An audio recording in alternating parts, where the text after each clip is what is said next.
Coming up, the spring sports season at Montgomery College is heading down the home stretch, and 3 teams are poised to make a serious postseason run. MC's baseball team is piling up the wins at a record pace, with sophomore Jake Taylor leading the way. Can the Raptors defend their Region 20 crown? The women's softball team has undergone a remarkable transformation under new head coach Mike Smigocki and enters the regionals as the #1 seed. He'll join us live in studio with sophomore hitting sensation Julie Hance. Meanwhile, in track and field, meet after meet, this multi-talented team has exceeded expectations, and the Raptors look to send a large contingent to the national championship. Coach Jamaal Schools will be with us to give us the lowdown on the team's chances. All this and much more on the latest edition of the Raptor Report, starting now. Hello everyone, and welcome to the Raptor Report. I'm Michael Brown. The spring sports season is a busy one at Montgomery College, with teams competing in baseball, softball, track, and tennis. So let's get things started with baseball, where the Raptors look like they're putting together one of those very special years. They're fast approaching a school record for most wins in a season. They're looking to defend their Region 20 championship, and they're oozing with confidence about their chances of returning to the NJCAA Division III World Series. But this is also a special season because the team is playing with someone on their minds and in their hearts. Longtime volunteer assistant coach Duck Lee. Lee was the team's pitching coach for many years, and he passed away over the winter. All season, the team has honored Coach Lee's memory by embroidering his name on their caps, marking his favorite perch at the ballpark with his uniform jersey, and most of all by playing hard and respecting the game. 1, 2, 3, Duck Lee! And then last week, the team honored Coach Lee with a special ceremony before their game against Hagerstown. On January 19th, we lost an excellent baseball coach, mentor, and friend. Duck Lee passed away at the young age of 77. Duck served as our pitching coach and mentor the past 7 years at Montgomery College. His dedication and honor that he brought to the baseball was unmatched. Former players like Gerald Smith and Brody Heflin came back to honor Coach Lee. The team also invited Duck's sister and 2 of his daughters to throw out the ceremonial first pitch of the game. The pitcher's mound bore Coach Lee's name, and a banner that will hang on the wall in his honor was also unveiled. When the ceremony was over, there weren't many dry eyes in the house, but there was still a game to be played against a very tough Division I powerhouse, the Hagerstown Hawks. The game turned out to be the kind of game Duck Lee would have reveled in, a tense pitcher's duel full of outstanding plays and tons of drama. The 2 starting pitchers, MC's Jamison McGrain and Hagerstown's Cooper Ayers, hung up a string of zeros until Hagerstown grabbed an early 1-0 lead in the 4th. But MC tied it up in the 7th when Nick Ponifala knocked in Greg Turlik to a double. Hagerstown scored 2 in the 9th to take a 3-1 lead, and this game looked like a lost cause for MC, especially when the Hawks brought in the best closer in Maryland JUCO, Dylan Eiler. But Eiler couldn't find the plate and walked in the tying runs in dramatic fashion to send the game into extra innings. MC's Jack Souter and the Hawks' Tanner Partlow cruised through the extra frames with barely a ripple from either offense. But in the bottom of the 14th, 2 Hagerstown errors and a sacrifice bunt moved Joe Coleman to third, and MC was just 90 feet from a win. In dramatic fashion, Greg Turlik won the game when he out-hustled the Hawks first baseman in a race to the bag on a hard ground ball. When Turlik's desperation dive won the race, Coleman scored, giving the Raptors an improbable 4-3 win in 14 innings. Both teams had played hard, and both teams gave it everything they had. And when you think about it, that's exactly how Duck Lee always taught the game should be played. The Raptors' extra inning victory was the perfect ending to Duck Lee Day at Montgomery College. And we'll be right back with much more MC sports, including more baseball after this. You're watching the Raptor Report.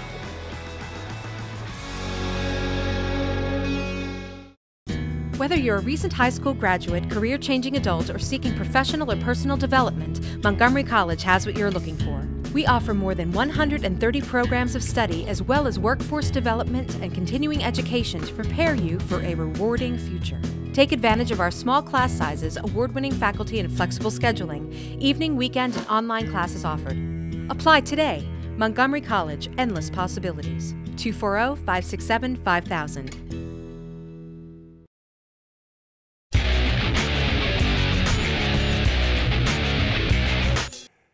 Welcome back to the Raptor Report. Turning now to softball, this is a program that has been in the doldrums for the last several years. Losing seasons had unfortunately become the norm. But last fall, Mike Smigocki was named the new head coach, and he's quickly turned things around. Smigocki has deep softball roots in the county, and he quickly went to work recruiting and also added a rigorous off-season training program. The hard work has paid off as the results have been impressive. Playing a tough schedule, the team won 6 of their first 10 games, weathered a bit of a tough stretch in mid-season, but righted the ship and won their last 5 games of the regular season, finishing 16-12 overall and 5th in Maryland JUCO. Several players had outstanding seasons. Julie Hance led the team in hits and RBIs while hitting .505. Devin O'Neill was right behind at .495, Olivia Howe at .460, and catcher Gabby Pasqualo hit .429 and led the team in home runs. On the hill, Caitlin Cahill and Hance were a formidable 1-2 combination as Cahill won 11 games and Hance 5. And when the Region 20 tournament starts in a few days, they'll be the #1 seed with a legitimate shot at going to the national tournament in Minnesota. So our goal is to win our region this year and get to nationals, and we're right on path to make that happen. Keep in mind, in Maryland JUCO, they play against D1, D2, and D3 schools. But when it comes down to the regionals, they're only going up against other D3 schools, which is why they're 5th in Maryland JUCO and yet the #1 seed in the region. Stick around for more softball because in just a few minutes we'll have head coach Mike Smigocki and star pitcher Julie Hance live right here in the studio. You're not going to want to miss that. Moving now to track and field. Last year's outstanding team won several national medals at the NJCAA National Meet, but many of those stars graduated and moved on to 4-year schools. In some programs, that might necessitate a year of rebuilding, but there's been no such talk of that on the MC track. So when we had last year's team that actually made it to nationals in several different events, we wanted to keep the bar high in the sense of, let's not restart over, let's just keep the train moving and let's jump in right where we left off. And I think the guys have been doing a great job doing that now, completing at least 4 or 5 different events with national marks now, and still early in the season. So, I can't wait to see how these guys progress and how their times get faster and how far they can jump. A recent meet at McDaniel College showed just how much this team has blossomed. MC was the only 2-year school invited and competed against a field of 4-year schools. But they showed no fear as they set personal records and established qualifying marks for the national championships all night long. Freshman Nifa Olawoyan won the long jump, came in 2nd in the high jump, 3rd in the 100 meters, and led the 4x1 relay team to a 2nd place finish. Peace Kish set a personal best in the long jump. Sprinter Cecilia Solano placed 2nd in the 100, lowering her time for the 5th straight week. And Jamila Thali set a personal best in the javelin. Sprinter Bunmi Ayodele also qualified in the 400 meters. Other new national qualifiers included Charles Acevedo in the 1500, Justin Brown in the javelin, and DeCourcy Gascon in the long jump. Here's a look at the impressive list of MC track athletes who have already qualified for the national championship meet coming up in early May. And coming up in just a few minutes, I'll be joined by the head coach of the MC track team, Jamaal Schools, and his top assistant, Thomas Payne. We'll be talking nationals, so make sure you stay with us for that. Now back to baseball. Like we said earlier, this season has the makings of something special. The team is 32-15. They've won 10 of their last 15 games, and they're ranked #6 in the NJCAA National Division III poll. The young pitching staff has performed beyond expectations, posting a 3.85 team ERA. Sophomore Jake Taylor leads the staff with a record of 8-1 and an ERA of 2.67. He also has 48 strikeouts and has allowed just 10 walks. J.P. Hoover has both started and relieved this season and is 6-1 with 3 saves. Jamison McGrain has been a workhorse with 4 complete games while notching a 4-2 record. And Colin Cox is a flawless 4-0 with a sparkling 2.84 ERA. On the offensive side, Taylor leads in most of the categories, and he's closing in on both the home run and RBI regular season records for the Raptors. Taylor's hitting .399 with 12 homers and 55 RBIs. He also has a .453 on-base percentage and is slugging at an unreal .752 clip. But he's got lots of help from Greg Turlik, who's hitting .348 with 4 homers and 37 ribbies. Max Heldman is hitting at a .393 clip with a .500 on-base percentage, and Travis Smith is at .298 with a .417 on-base percentage. So with the regular season winding down and the postseason looming, head coach Dan Rasher feels pretty good about where his team is right now. We're learning the talents of our players. Our players are playing hard. We're trying to overcome injuries that are big injuries. We've lost some good players. Our pitching staff is doing well. Our hitters are off a little bit right now, but they're starting to come on a little bit again, and I expect us to come out in the tournament and put it to a couple teams. The injury bug Rasher mentioned has hurt the team. They've lost 3 regular starters. Co-captain Carlos Santana broke his wrist, starting center fielder Ian Velez broke his collarbone, and first baseman Sam Stefanelli has a leg injury. But while the injuries have hurt, they've also presented an opportunity for players like Nick Ponifala, Matt Shook, and Joe Coleman. That trio and others have gotten valuable playing time and experience, and that will help the team when the playoffs begin and the Raptors have to play sometimes 3 and 4 days in a row. We'll have more on their postseason run next show. On the tennis courts, it's been a rebuilding year for head coach Bob Finney's men's team. The team lost last year's NJCAA Division III National Singles Champion Duke Park to graduation, and it goes without saying he's been sorely missed. The all-freshman team has worked hard, but they lack that #1 player that's needed to match up against the Division I teams that litter the Raptors' schedule. This past weekend, they played Mercer, a strong D1 program, and while they held their own, especially Mariano Mazza, who went to tie breaks with the top Mercer singles player, they ultimately lost the match. Serene Dagda has also played well this season and been more than competitive in his matches, but he's often been forced to play the opponent's #1 in singles. Finney is philosophical about the situation and looks at this year as a developmental year. He's encouraged by the play of Mazza, Dagda, and also Martin Paley and Henry Tan, and feels that if they work hard in the offseason, then the prospects for next spring look much brighter. One final note, Jamila Thalley, co-captain of the Raptors women's basketball team, was named to the NJCAA All-American second team. Thalley averaged 12.4 points a game, along with 6.8 rebounds and 4.5 assists, while leading the team to nationals. Well done, Jamila. It's a well-deserved honor. And stick with us. We'll be right back after this quick break with a live in-studio interview with MC softball coach Mike Smigocki and star pitcher Julie Hance. You're watching the Raptor Report. Whether you're a recent high school graduate, career-changing adult, or seeking professional or personal development, Montgomery College has what you're looking for. We offer more than 130 programs of study as well as workforce development and continuing education to prepare you for a rewarding future.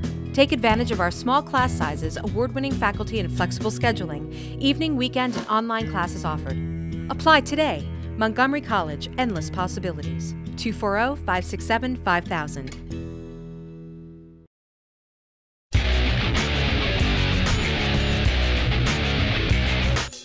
Welcome back, and it's my pleasure to welcome in Mike Smigocki, the head coach of the MC Raptors softball team, and also star pitcher and the leading hitter on the team, Julie Hance.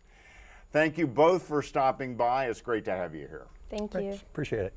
Well, Coach, let's start with you. You've performed a remarkable turnaround this year with this team. The team has struggled for the last several years, but this year you're 16-12. You're the #1 seed heading into the Region 20 tournament. I mean, what the heck has happened in a year? What happened, we were able to get some strong quality talent come into the program. We had 2 girls come back from last year, and they were 2 of the best players in all of Maryland JUCO, and Julie and Devin O'Neill. Then we were able to get some quality girls coming in from the high school programs. And then really we had a couple transfers come to play ball for us.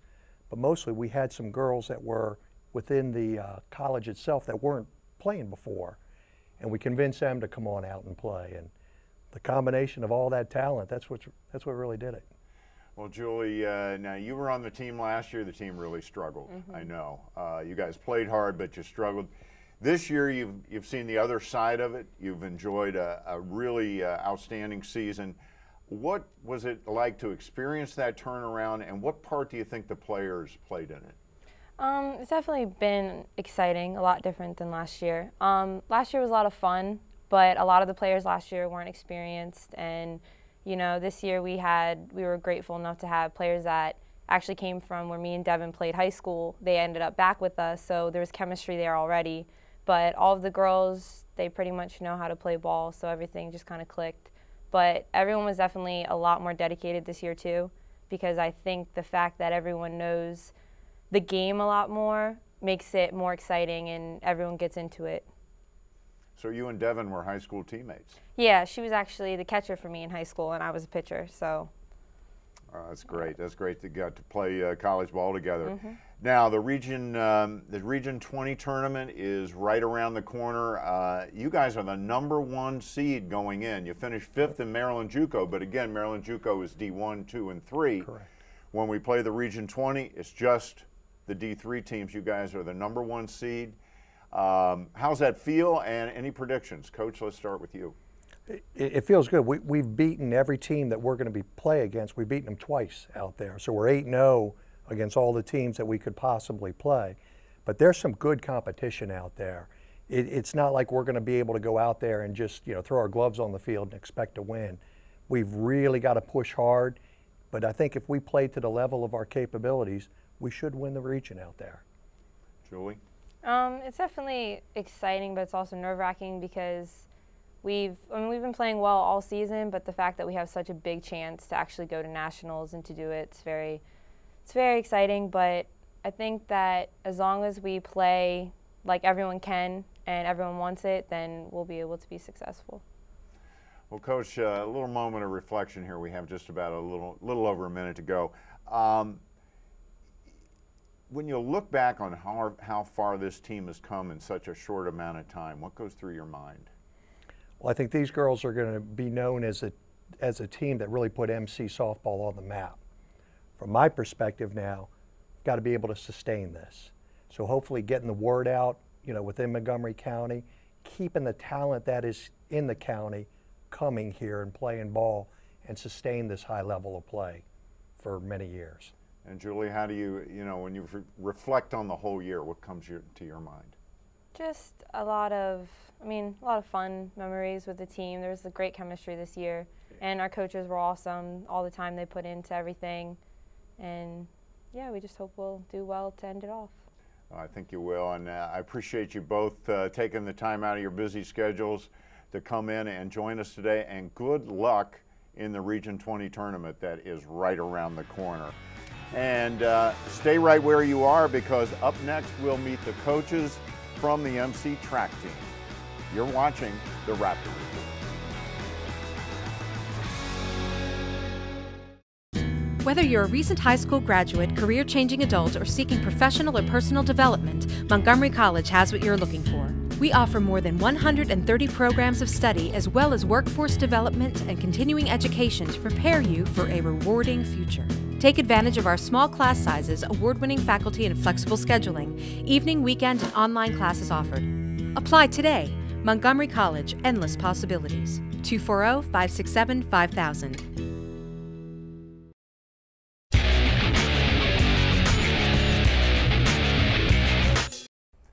Welcome back, and now it's my pleasure to welcome in Jamaal Schools, the head coach of the MC track team, and his top assistant, Thomas Payne.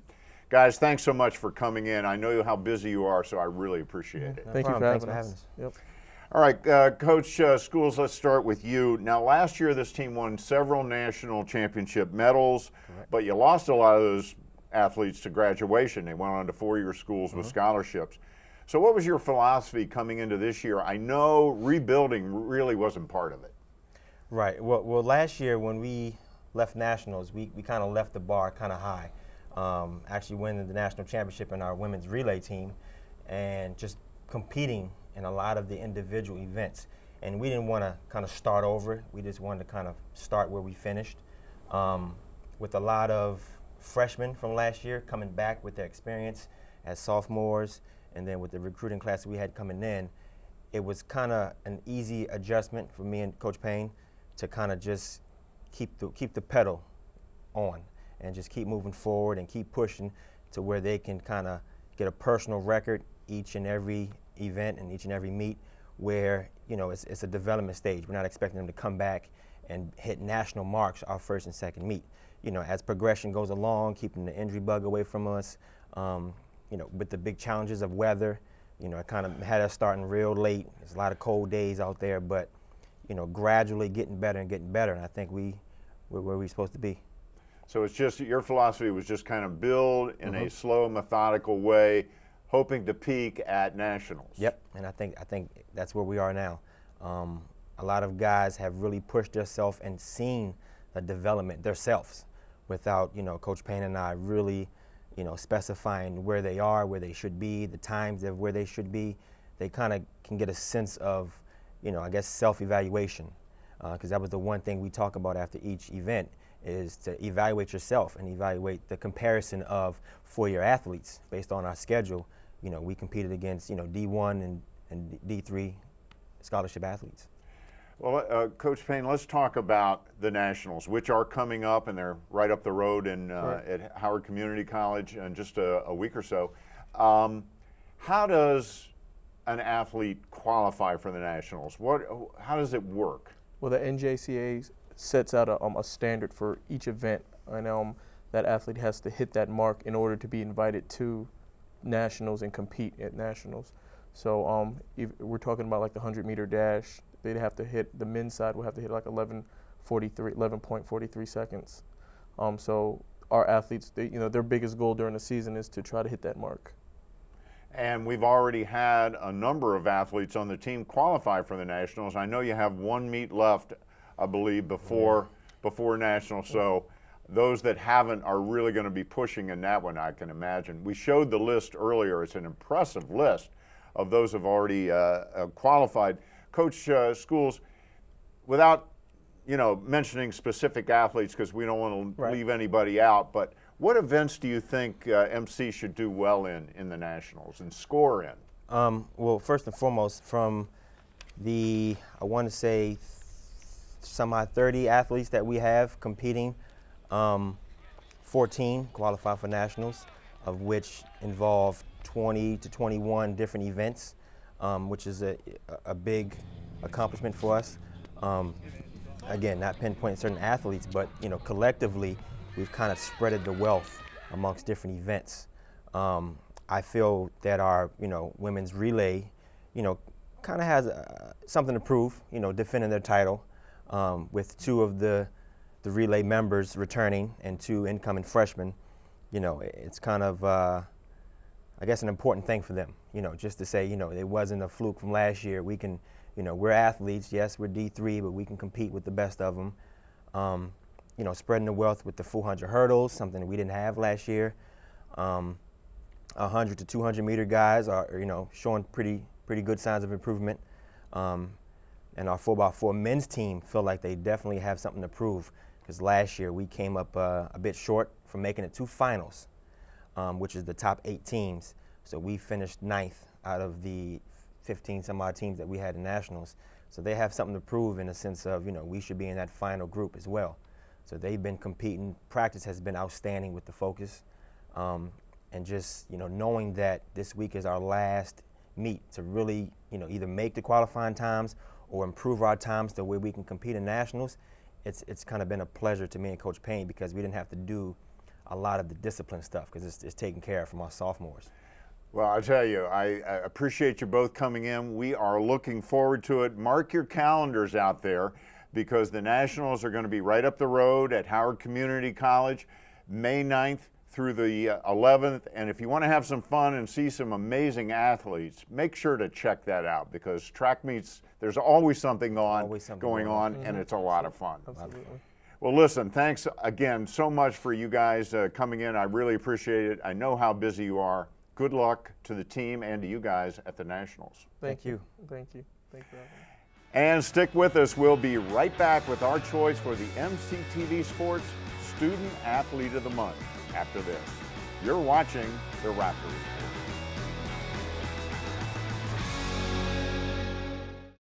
Whether you're a recent high school graduate, career-changing adult, or seeking professional or personal development, Montgomery College has what you're looking for. We offer more than 130 programs of study, as well as workforce development and continuing education to prepare you for a rewarding future.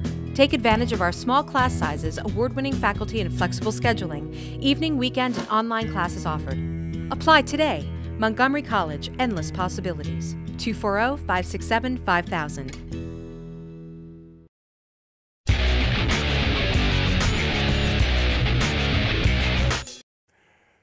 Welcome back, and now it's time to announce this month's MCTV Sports Student Athlete of the Month. Our choice this month is Greg Turlik. Greg is a sophomore and the starting center fielder for the MC Raptors baseball team. He's a true leader whose hustle, desire, and work ethic have set an outstanding example for the freshmen on the team. His hustle paid big dividends in the team's big win over Hagerstown as he beat out an infield single with 2 outs in the 14th to drive in the game winner. Greg's the Raptors cleanup hitter for good reason. He's hitting .348, has 47 hits, 4 homers, 37 RBIs, a .456 on-base percentage, and has scored 35 runs. On defense, he's a natural right fielder, but an injury to the team's starting center fielder forced head coach Dan Rasher to move Greg to center.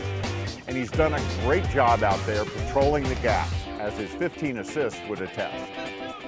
Greg is a civil engineering major with an impressive grade point average, and he's going to be in demand by four-year schools. Talking with head coach Dan Rasher about Greg, Rasher tells me he's got a lot of schools interested in him because of his combination of academic excellence, athletic skill, and leadership ability. So congratulations to Greg Turlik, this month's MCTV Sports Student Athlete of the Month. And before we go, I want to remind everyone once more about 2 exciting events coming to our area. On May 9th through the 11th, the NJCAA Division III National Track and Field Championships will be held right up the road at Howard Community College. Visit njcaa.org for details. And also on May 10th through the 12th, the Montgomery College Germantown campus will be hosting the Region 20 baseball tournament, with the winner heading to the NJCAA Division III World Series in Tyler, Texas. So come on out and root for the Raptors at both of these great events. And that's all the time we have for this edition of the Raptor Report. Make sure to check back next episode. We'll be talking nationals for track and maybe for baseball and softball too. And be sure to follow us on Twitter at twitter.com/MCTV10 and like us on Facebook at facebook.com/Montgomery College TV.